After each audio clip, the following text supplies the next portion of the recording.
It all 8. started when we broke up. Would she have preferred I lie?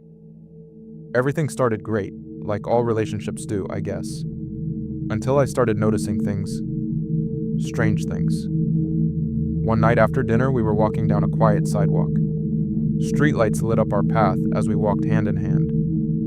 That's when I started noticing it.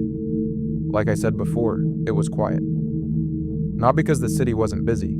It was a Friday night with people all over the place, but oddly, not around us. Almost as if everyone, everything, subconsciously avoided our path. Noises were barely audible and muffled, as if we were in our own bubble. A random, stray black cat on the sidewalk scurried to the side of a building off to our right and hissed at her as we went by. She looked at the cat, and the thing laid down and cowered on the ground. Everything weird happening came to my attention all at once as the piercing screech of tinnitus filled my head. I pulled my hand away from hers to grasp my head, and that's when it happened. Everything seemed normal again. Chattering voices of passers-by, car horns, everything you'd expect in a bustling city night scene. "Are you all right?" she asked me. I told her I was fine, just felt weird for a bit. I noticed something though. When she asked me if I was all right, the look on her face wasn't one of concern. She looked like she knew, almost as if she expected something to be off with me. I didn't want to take her hand back. Looking back, I know a part of me connected that strangeness to her somehow. We continued to walk until we got to my apartment building. It wasn't impressive by any means. It was an older building, only 2 stories, and in need of repair. The building itself was a gray stone color, but the front door was an off-blue color with peeling paint in some spots.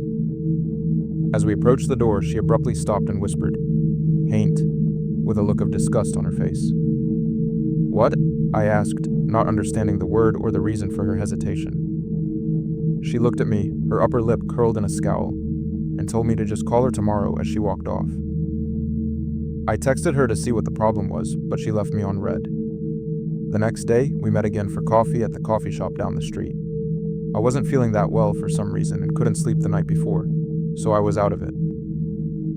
As we talked, she held my hand, and again, I began to notice it was almost as if we were the only 2 in the room. That is, until the waiter approached our table. The moment she reached our table, she gasped. My girlfriend stared at her as she stumbled back and hurried away from us. The lady looked absolutely terrified. That's when the ringing in my head began again, just like the night before. But this time I noticed I had been holding my breath. I simultaneously yanked my hand from hers and gasped for air. Like before, everything around us went back to normal, but everyone around us stared as they noticed the commotion.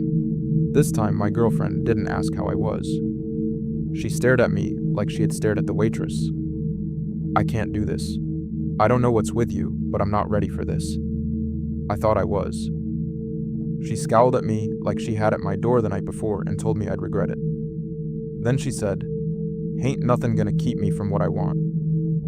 I walked out and headed home, glad I ended things, but something bothered me. She used that word again. Walking down the sidewalk, I looked it up. Haint blue, a pale blue-green color traditionally applied to porches, doors, and windows in the southern United States by the descendants of enslaved Africans. The application of this color was intended to ward off evil spirits and entities believed to be incapable of crossing water, hence the color. I stood and stared at the front door, seeing how it matched the color of the images on my phone. I went inside, and there stood my landlord in the lobby.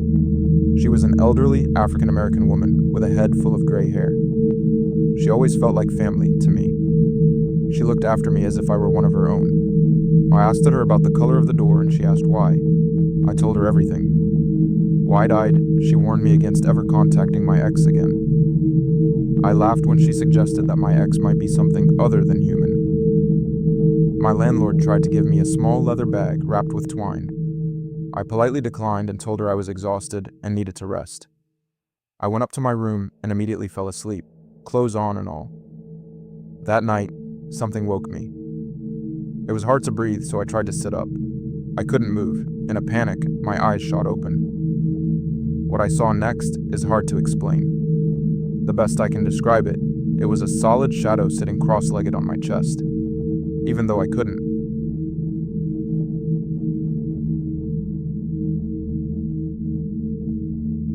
move, I still gagged from its stench. Wisps of what looked like shadowy smoke radiated from it.